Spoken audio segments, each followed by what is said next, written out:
In the scorching expanse of Hattin's desert, an immortal clash unfolded. Sultan Saladin, commanding his unwavering legions, faced the weary Crusader forces. With courage as their shield and cunning as their sword, the Crusaders confronted an arduous trial. Saladin's forces deftly outwitted their adversaries, encircling them inescapably, trapping them in a dire predicament. Amidst unbearable heat and an insatiable thirst, the climax of conflict was reached.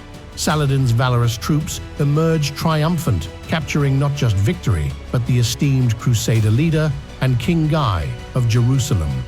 The Battle of Hattin, a pivotal moment in time, altered the destiny of the Holy Land irrevocably. Saladin's brilliance and unyielding resolve ensured Jerusalem returned to its rightful guardians.